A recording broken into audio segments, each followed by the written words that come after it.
enough. As good enough.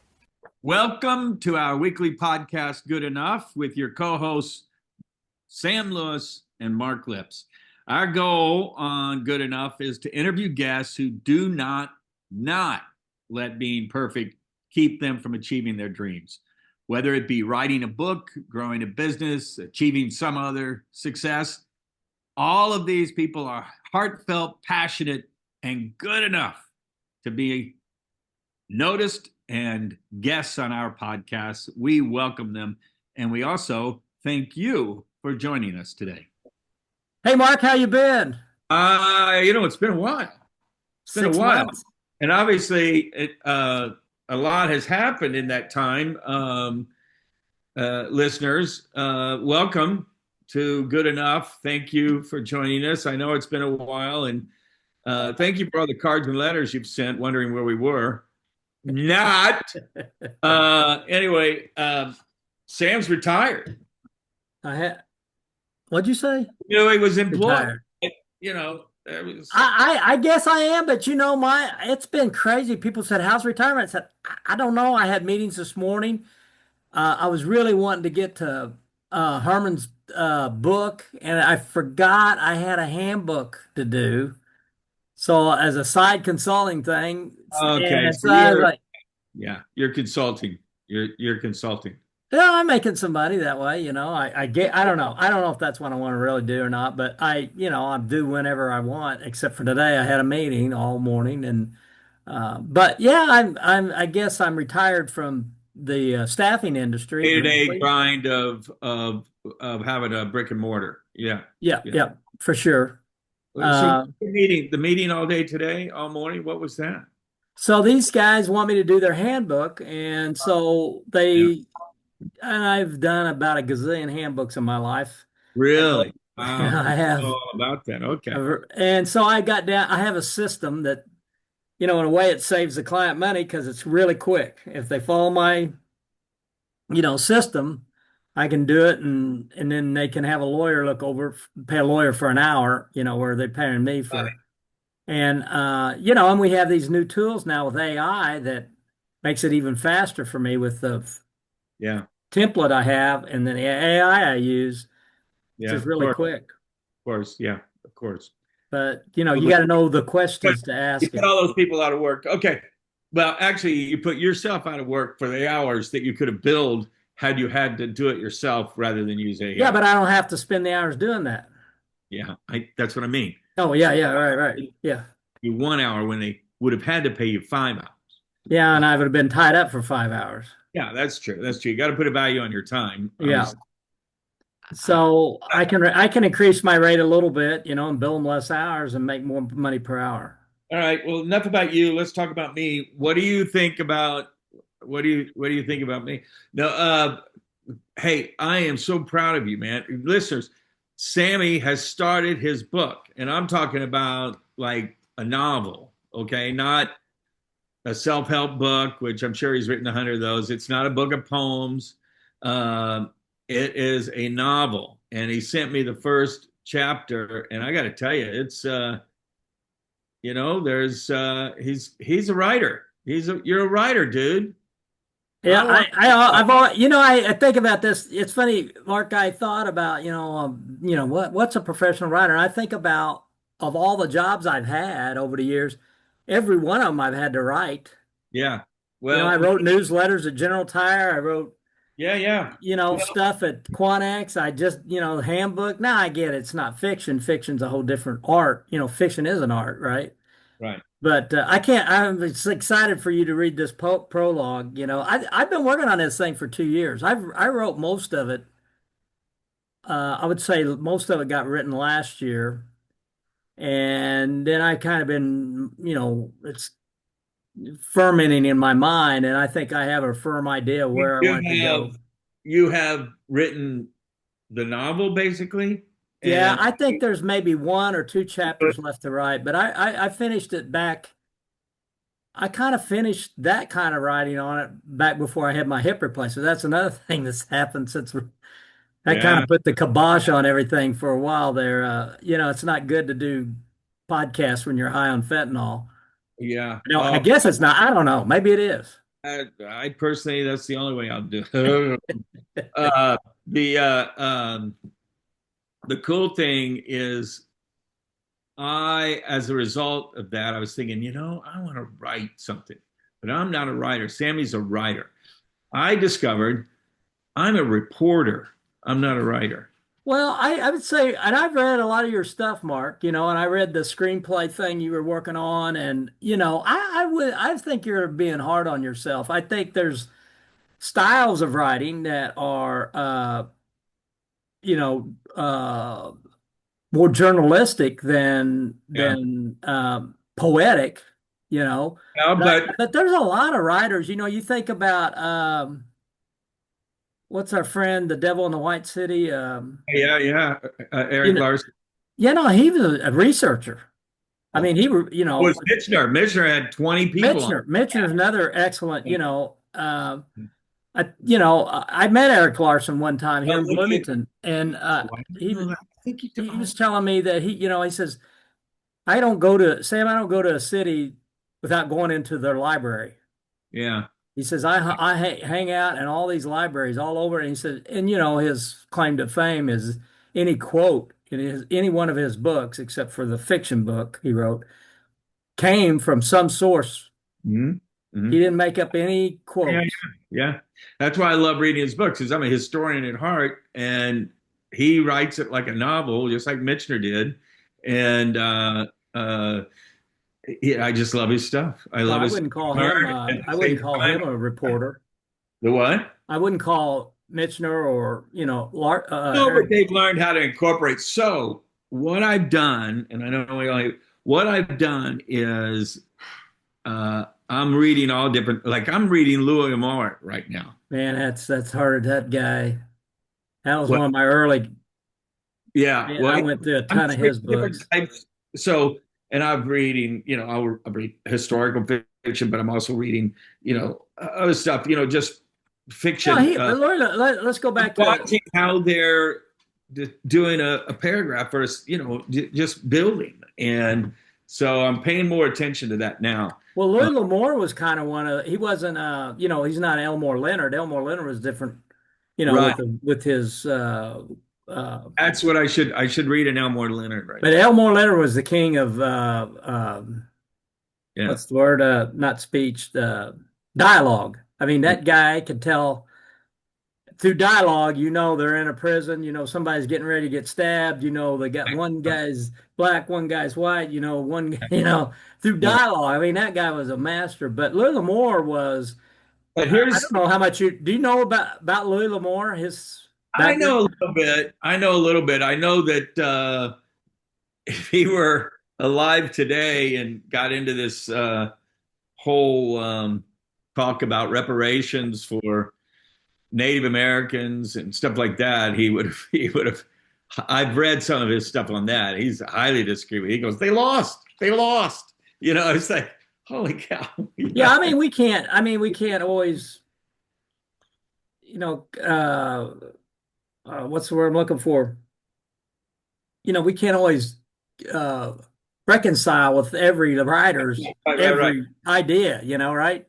So I'm reading. But L'Amour he was a historian. I mean, that guy, I was just gonna say one thing I read about him recently was that if you go into his house, he had every book on Western history, and he said that's my research. He had thousands. Just look up a picture of his office. It's like being in a museum and a library all at once. Oh, really? Well, so I'm now reading, and I just finished a short story by Zane Grey. Yeah, another master. I'm on Max Brand, and then I'll read a Louis L'Amour. And I'm trying to compare my secret compare their writings. Yeah. My secret indulgence is John D. McDonnell. Yeah. Travis McGee series. But now you read them now and you go, oh my God, that guy, not exactly PC. Yeah. This day. Yeah. Not even close. John McDonnell a long time.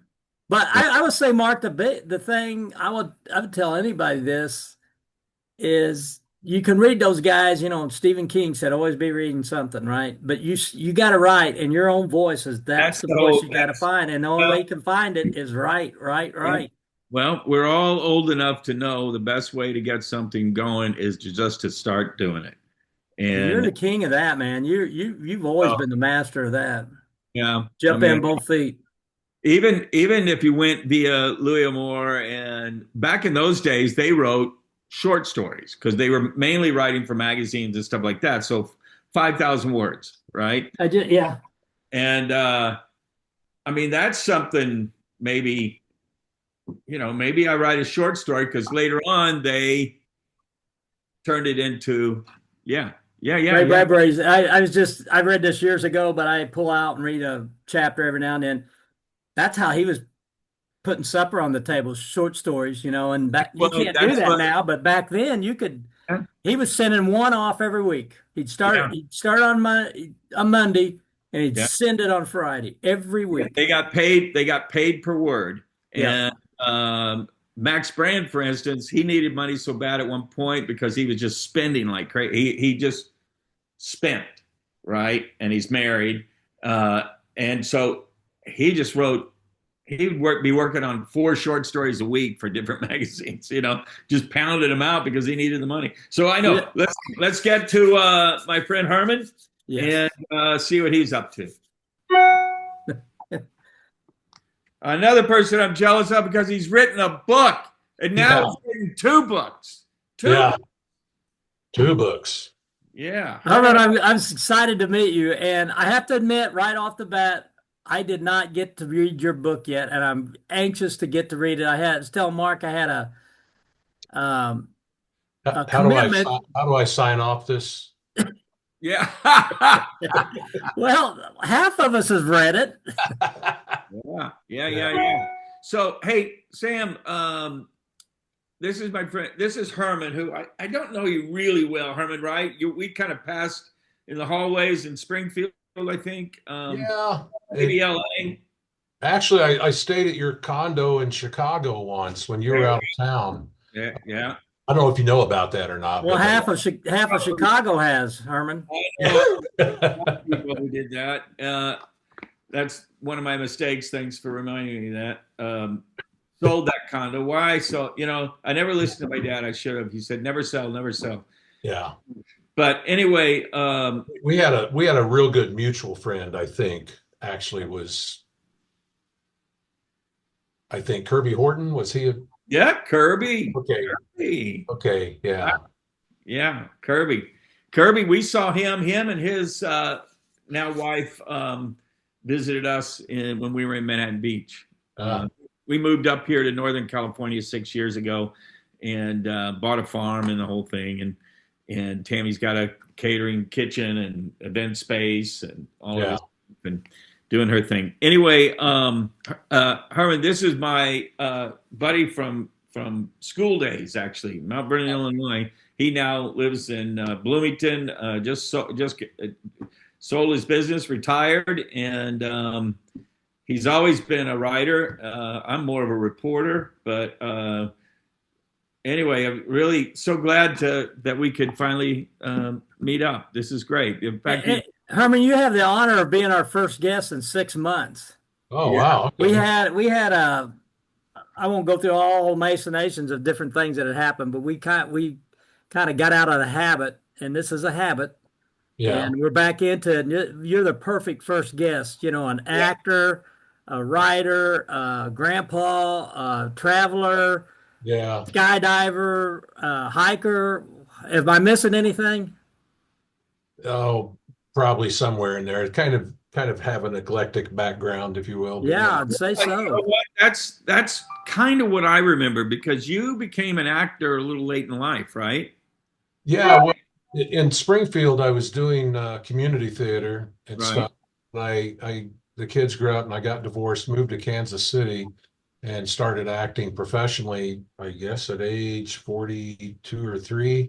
Yeah. Um, and then I had always wanted to be a writer when I was a teenager. I just was enamored with writing. Um, Who were your heroes, writing heroes then? Well, Agatha Christie was a big one. I was reading murder mysteries all Yeah. through junior high and high school, and dreaming of traveling by train through Europe Yeah, and all that stuff, which I eventually finally got to do a few years ago. But nice. uh, but I actually started in earnest, I think around age 57. So I'm real late to the party there too. Yeah. Wrote a play that was produced in New York at the International Fringe Festival, and which was great fun and a nice honor. Not really any money in that. In fact, it cost money out of pocket there, so which I'm kind of used to that too. But so yeah, and then from there I started getting into screenplays and stuff like that, and I've written a few screenplays. Haven't sold any of those yet, but there's Hey. there's Oh, hope. and I saw The Land. Oh, you did? Okay. I didn't see it. I just when I saw your bio, I looked it up and Chesapeake Film Festival. And how did you get into that? Well, that that's actually shot by a man and his wife that live in Kansas City. And it Mhm. was after I actually was, I guess I was in one of their earlier films, had a small part in one of the earlier films, and I guess they remembered me fondly Right. and actually tracked me down. I was in LA at the time, Yeah. or lived in LA at the time when they got a hold of me and asked me to do that. And Shot it in Ohio, right? Didn't they shoot it in Ohio? Or is no, that where? mainly Kansas and Missouri, Right. mainly Kansas, a little bit in Missouri. Yeah. And but it was yeah, I was the lead in that, so that was great Yeah. fun. Well, Um, it really resonated with me because we have this farm, yeah, and we've gotten to know a lot of legacy farmers, right. older farmers, and many of them, the kids, the last thing they want is a farm. Yeah, And there is no succession planning with the farm. So it's basically sell it or piece it off. I mean, even wineries, kids don't yeah. want wineries. And, so we're running into those things. Now, you're in New Mexico now? You're living in New Mexico? Yeah, Or I live in Albuquerque actually. yeah. Oh man, Tammy and I were in Santa Fe last year in Oh January, wow. or this year in Yeah. January. Yeah, we go away every January with a couple that we've known for a long time, and this year it was Santa Fe. I've been through Santa Fe, I've skied Santa Fe and all that, but I've been to Albuquerque many times. So basically, you drove right by.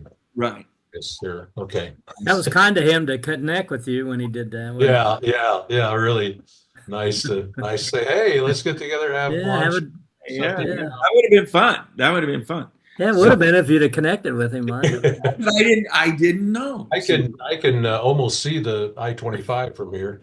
Yeah, So well, there we go. I drove right past you. You didn't hear yeah, me wait. You didn't see me. yeah, yeah, that's right. Down even yelled. Um, uh, so you got published. Here's a question Sam and I always wonder, and Sam is probably wondering right now because he now has a book that he's getting out there. So you're published by Wild Publishing, Running Wild. Running Wild. Yeah. So um, when you say published, does that mean you pitch them and then they say yes, we'll publish your book, or do you?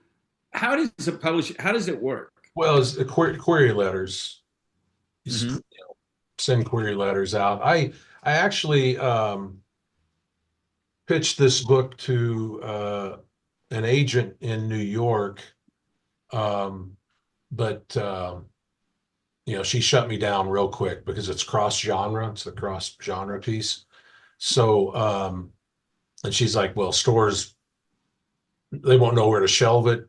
They won't know what category to list it under, et cetera, et cetera. Wait, when you say cross genre, what do you mean? It's a murder mystery, but it contains elements of, I guess they call it magical realism nowadays, kind of supernatural. Got a hint of Okay. supernatural stuff in there. And so she's like, well, do we put it in murder mysteries? Does it go in supernatural? Whereas, I and put it in murder mysteries. yeah, so any rate, and then I talked to a couple different publishers that I met. And when I say pitched, that was a Zoom thing and it was real short and real Right. noisy. So, but then had a publisher to look at it and, never heard from them again, but was sending out query letters and sent one to, I read on the website another friend who published a memoir with them about his life and career that had said, well, you might check these people out, and went to their website. One of the first things they mentioned was, we're looking for cross genre stuff. So I'm like, well, okay then. Right. Sent them a query letter. Actually, I'm kind of embarrassed to admit this. I love writing. I love pretty much everything about the writing process itself. I'm terrible at writing blurbs, terrible at writing query letters, all this kind of stuff. So my girlfriend actually helped me design the query letter a lot, helped me clean it up and because it needs to be like one page. It's really succinct, Right. but it's got a Right. lot of information in there. Right. So sent that to them. Said, send us the manuscript, sent that. It was about, I guess, 3 or 4 months later, they got an email and said, hey, we loved the book. We'd like to publish it. Okay. So what happens then? Do they put an editor on it and Yeah, yeah. go through it? Yeah, they assigned an editor to me and it was kind of a rocky road here. The first editor and I didn't really get along that well. Ooh, I bet you that's I didn't know, I'd never worked with an editor, didn't really know, anything about it. But so I kind of gently complained, because I was kind of out of, not an uncommon thing. I yeah. bet you that is very common that you have to. I bet you if you were talking to Eric Larson or somebody, they would tell you that you have to find an editor that you feel resonates with you or resembles you, you know. I've And read it and heard it 100 times from writers, great yeah, writers, great editors, / great editor. yeah, but And they but gotta, the editor, that guy could have been a great editor. yeah, But but I'm just saying it's the someone who connects. synergy between the two. And if you can't get along, there's not going to Oh, be a yeah, lot of yeah, synergy. exactly. I mean, nothing against her at all. But yeah, you're right. There just Just wasn't connecting. Yeah, wasn't person, that whatever. connection stuff. And then so I did end up requesting another editor. They signed another one, and she's great. There Uh, you go. There you go. Barbara Lockwood, we get along great.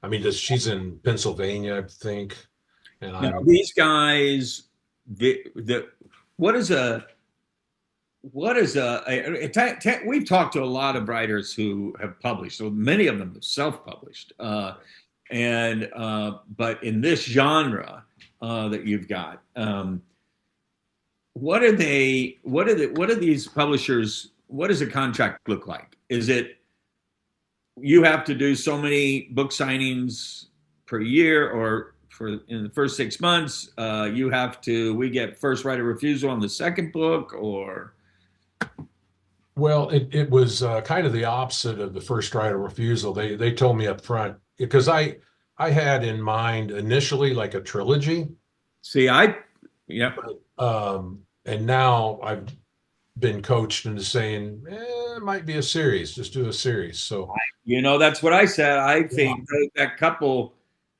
those two, the two detectives, yeah, yeah. So I guess leaning that direction now, um, but I asked them up front, and they're like, "Well, just because we're publishing this one, there's no guarantee we'll publish the next one." sure, that's probably smart on their part, I guess. Yeah, yeah, yeah. To not make promises. But I would have done a first right of refusal, because then if it was great, then they've already got you. Yeah, Up. yeah. And then, but I mean, of course, there's a substantial 7-figure bonus up front. No, no, there's a very, very tiny Sure, advance. sure, sure. Well, you're starting So, out, but uh, what about the marketing? What do they can? well, here's the challenge. They're a small publisher, small press. They've got an interesting, diverse catalog. Not a giant catalog, but they do use IPG, one of the, I think, it's second largest book distributor in North America. Mhm. Um, and then Ingram Publishing, which is they kind of cross paths somehow or other.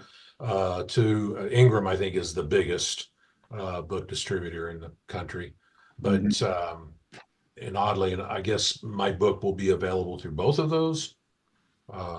To me, it sounds like they're competitors, but I guess in the publishing world, they kind of work alongside. Well, yeah, that's So, yeah. but I'm learning a lot there's about this. We've learned a lot from you guys that have been on, guys and gals have been on here about publishing. We had Julie Novikis, who was on here last year, Mark. She's got a series of romance novels, and she's teaching a class at the community college here on how to get published, yeah, self-published versus, and it is that's a whole process itself, just trying to figure out how to get published, or not just get published. Anybody can get published to some yeah. extent, but the way you need to be published. Mhm.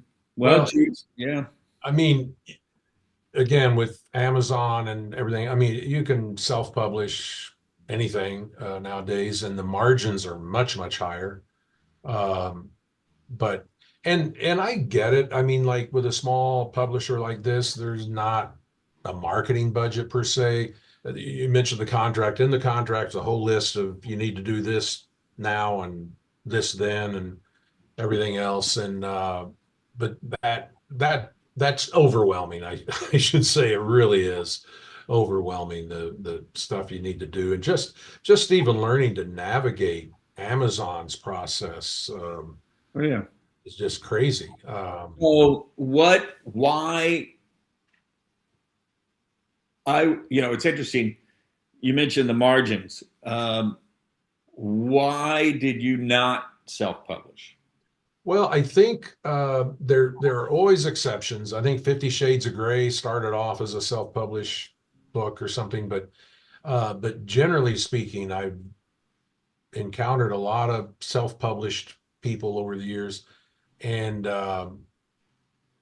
it's for most of them, if they ever sell 50 books, it's Okay, so that's you know. you need the infrastructure that a And, publisher. and and I'd also say one of the big things going back to editors, most of them don't use an editor Yeah, uh, or yeah, don't take full advantage of them. And I tell you, it's tough because the first thing this gal did said, well, these two chapters need to go. Get rid of them, but there you got some information there that should be sprinkled throughout the book, but the chapters are boring. Get rid of them. There was another chapter. She said, "Okay, I think this has something in it. Just rewrite. It needs to be rewritten totally." Um, and so you just got to jump in and trust her and go with it. And I did, and the book's so much better because of her. And so I think a lot of them don't. They might do a proofreader, very few of them do an editor, and you can kind of tell it if you buy the books. Um, so, right. What about audiobook? well, I have a couple people that said you ought to do it yourself. I might. Is that part of their offering? No, no, no. That's. I mean, there's an ebook, obviously. You might I sent the Yeah, ebook. It's a yeah. PDF manuscript, but I mean, Mhm. actually I was hoping the the author gets an advance copy of the actual tangible book, and Right. that's supposed to arrive today, but it hasn't come yet. So, Oh uh, man, that's got to be the most incredible thing. yeah, Well, yeah, we'll post the cover in with this podcast. I suppose it's the same cover we got in the PDF. yeah. Yeah, and that stuff too, like the cover design. I mean, they ask me for some input, but they've got a firm that does the cover design, does all that kind of stuff Yeah. for you. Oh, really? Okay. So they may change that up. Well, they did. I mean, the one you see is It's theirs. yeah. Okay. Yeah. Now, what about, what's interesting? I have read books where the back of the book, I wasn't sure the description, the synopsis that they had on the back of the book, the person who read the book. Yeah. I'm going, did this guy read the book? Yeah. You Yeah. know, Yeah. so it was like he got Did you? I just to be clear, did you hire a line editor before? No, Content editor is one thing, but I mean, your grammar's right, your punctuation's right, or not really. Now that's what the first gal that worked on it, she was pretty good at proofreading and kind of line editing as you're calling it. But yeah, never made it all the way through the book. So I'm sure there are going to be a couple errors in there. And I mean, God love them. I mean, you can buy a right. Times best-selling novel nowadays, and you can probably find a couple errors in it. Right. Yeah. Well, you know what's interesting? I don't know if you what's the number one self-published book on Amazon? It is a very interesting story. I mean, this guy's outsold.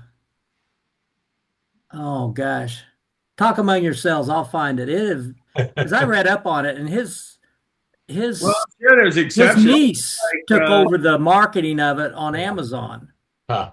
and this thing is like crazy bestseller now. Just like an independent movie that all of a sudden becomes huge. I mean, you can always have your exceptions, but Yeah. Okay, Yeah. I've got a loaded. Usually save this for the end so that you don't have to. You can go. Oh, sorry. I'm sorry, Herman. You just got to go with this. Okay. I just apologize in advance. Yeah, well, but Sam and I kind of differ on this a little bit. But did you use AI at all in? Oh, for research, writing? yes. Writing the book, no. Okay. Did Running Wild ask you about that? No, they're not into We've had people who worked with publishers, and they said one of the questions that publishers always ask them was AI used. And I really can't. I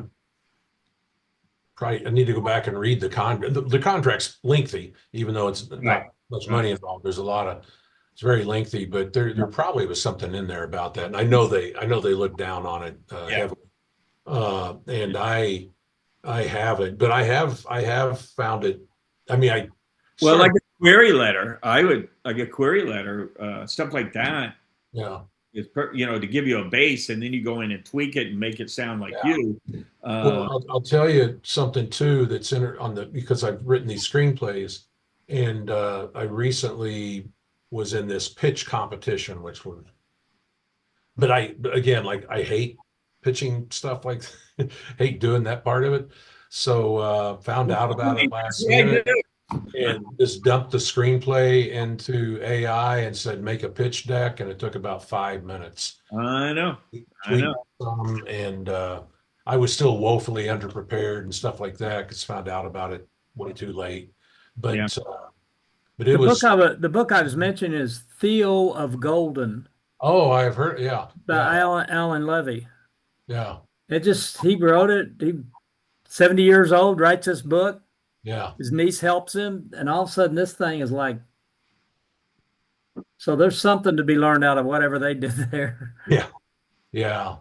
Yeah. And it's great. I tell you, the other thing that I didn't anticipate, and it's speaking of AI, as soon as it hit the Amazon, Barnes and Noble, Thrift Books, all these, hit the websites with pre-order information, I started getting these solicitations from book marketers.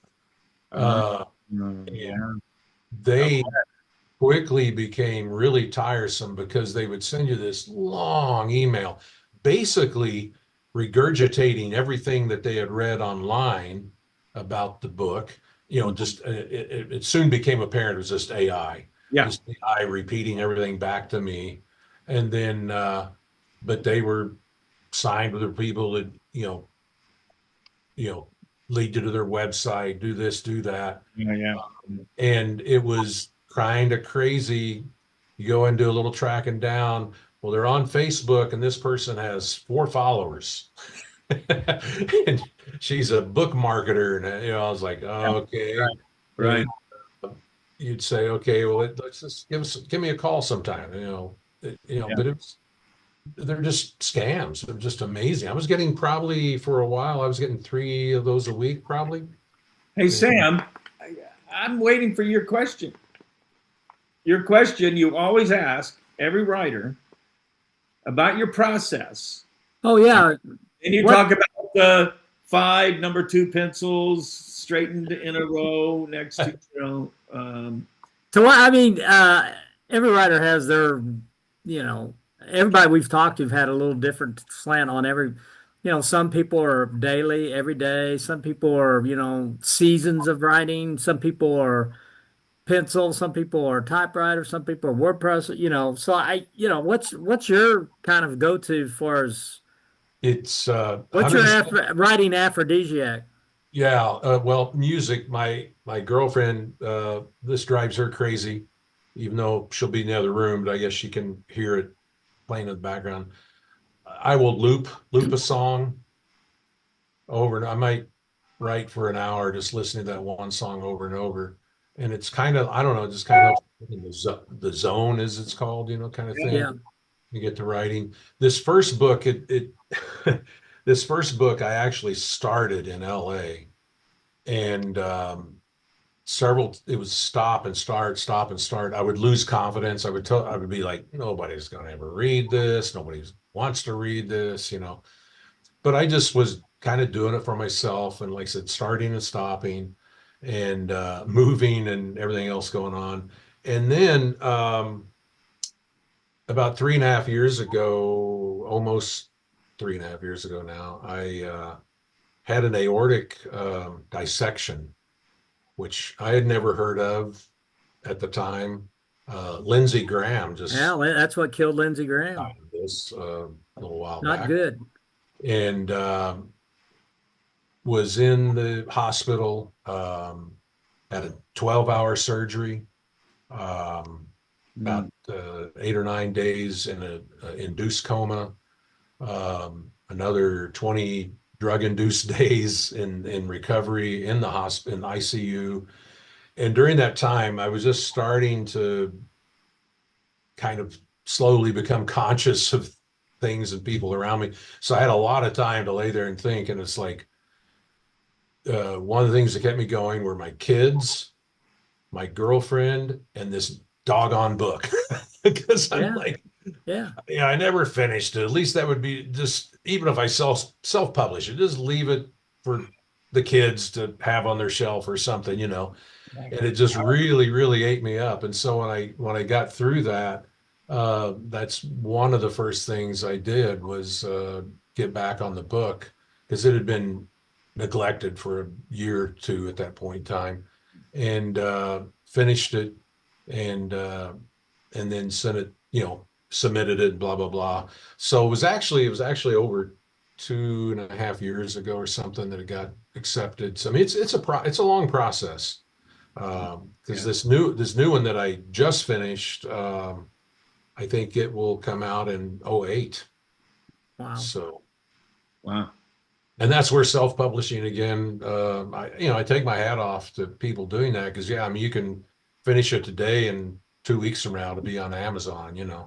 Yeah. Well, Jordan, remember the lady we interviewed, Murder on Aisle 9 or something like Yeah. that?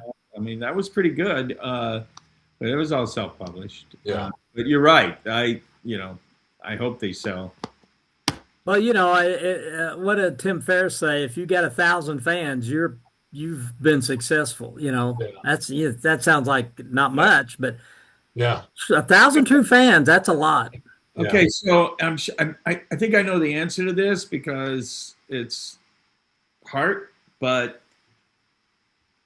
do you write for you, or do you think in terms of when you do write, what is commercially viable out there? Uh, a little bit of both. I mean, I write primarily for myself. And I think that's shown because I have written a lot of stuff that will probably never see the light of day, Mhm. but it's just really satisfying and fun for me. I mean, because the acting world is great. Once in a while, you'll be in an original play and you'll be the first person to create that character, blah blah blah. But writing fiction is kind of like producing something out of nothing. Mhm. It's kind of like pulling a rabbit out of the hat. Right. And I'm also going back to Sam's question. I'm also a pantser. There's plotters and pantsers, and pantsers just write by the seat of your pants. Oh, Don't really outline stuff. Just the That's dive Stephen in. Stephen King method. That's the Stephen Yeah, King method. and so it to me, I keep saying, oh, I probably should outline this one. It'll go faster. I I just think you're enjoy. I think you're an outliner. You aren't you? I mean, you really get Me? in. Yeah, don't you get into? No, I kind of have. I'm a pantser. I'm more like Herman. I'm entertaining myself, and Yeah, I'm more of Stephen King. I'm exploring as I go, and it's yeah. very frustrating at times because you follow yourself in a dead end, and Oh, but it is. I've tried that outlining thing. I really struggle with that. It's not fun for me. yeah. It's like I've been assigned a project. Shit. Well, I think too, if you're writing nonfiction or some certain Well, thing, essays. Yeah, I don't mind. Yeah, I got to work from outline on an essay, but but it's well, here you may this another thing, the hold up on book one. At least twice I was 40,000 words into it. The first time I'd written close to 40,000 words, and I'm like, well, damn it, I don't know who did it.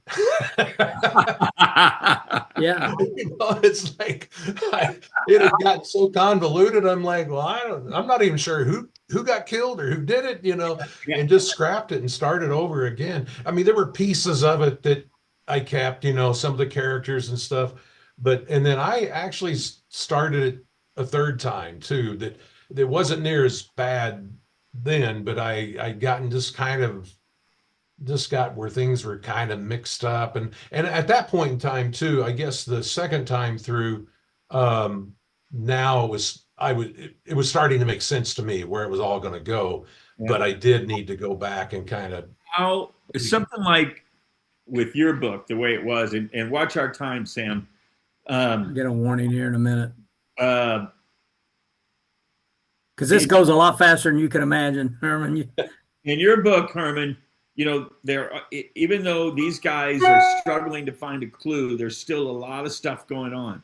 Yeah. And at what point do you have to go back just to figure out the continuity, just like in a film? What is the continuity? How problematic is that?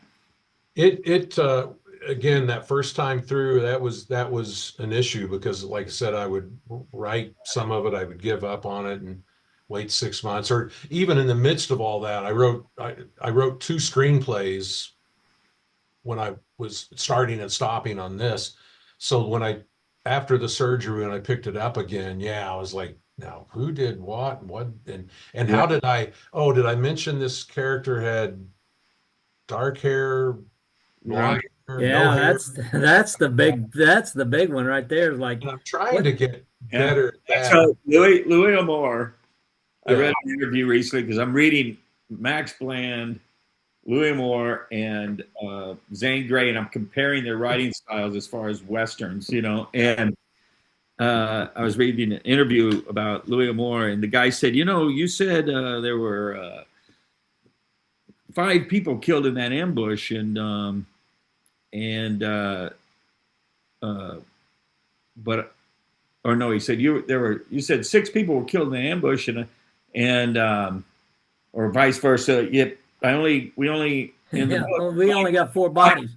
only counted 5 bodies or something. But he goes, well, Yeah. he goes, the readers aren't going to care. I talked to one time I got a chance to talk to Elmore Leonard on a call-in show, Cool. and I asked him about that. And he had a guy that worked for him for 40 years. I don't know. I don't think he ever met him, but he lived, I'll make it up, in Dallas, Texas, Yeah. and he would send him. All this guy did was make sure if he said there was 6 dead bodies in chapter 1. 6 people killed in chapter 1. There were 6 dead bodies in Yeah. chapter 6, and that's all he did. Yeah. He was a fact check. He called him a fact checker. Just like in a movie, just like in a film, Yeah. Hey, we better take a picture, Sam. Yep. Can we take a picture of the way you got this? Yeah. Just Maybe look have at. Mark back, and we'll just take a picture. Look, I don't know. I learned this from our friend Richard Black because I found out when I go looking for this picture, sometimes I can't find. Look at my hands up there. Look at that. Yeah. That's all. So stare at the camera like we were taking a picture for real. All right, that'll work. Okay. Yeah. So do you didn't say whether you're a pencil guy, pen guy? Oh, totally keyboard guy. Even long before computers came along, when I was a kid, I bought a portable typewriter and was hacking that out. And it's funny too because I quit VOAG class. So I grew up in a small town, was working on didn't grow up on a farm, was working on farms. I quit VOAG class to take typing. Yeah. And the VOAG teacher was just bamboozled by this, Right. But I tell you, I'm so glad I did because I didn't take a class, but I taught myself when I was in my 20s touch typing, an old typing. Royal manual. But I'm glad I did. At the time, I'm like, yeah. this is You didn't take that typing class in high school, Sam? No, I couldn't type out of high school. I was getting, I'm a non-traditional college student. It's like, man, so I got this old typewriter, manual typewriter, got a typing book, do the QWERTY thing, Yeah. Right. So I'm glad I did though. Of course, my grandkids never had a typing class. So they type faster with one, Yeah, but So I don't know.